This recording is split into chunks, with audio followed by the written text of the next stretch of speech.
سامول محمدبеков бо ҷудогии кабуд аз самти рости тасвирҳои мо дар баробари ҳарифе аз кишвари Узбекистон Ҳикматулло Тураев.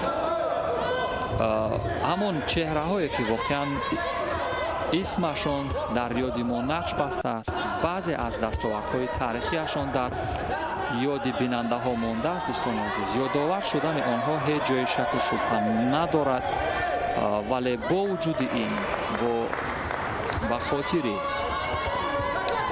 малоли хотир ва бубинед дар ҳамон лаҳзаи аввал чӣ гуна Тураев тавонист аз сади Сомол Маҳмадбеков бигузарад.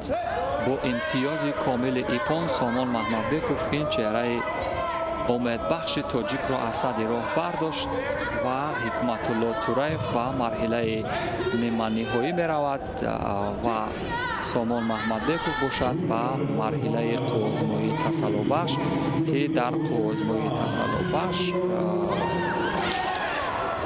бо ҳарифе аз кишвари Россия Казбек Нагучев рақобат хоҳад кард. яъне шанси дарёфти медал барои Сомол Маҳмадбеков ҳанӯз аз даст нарафтааст. метавонад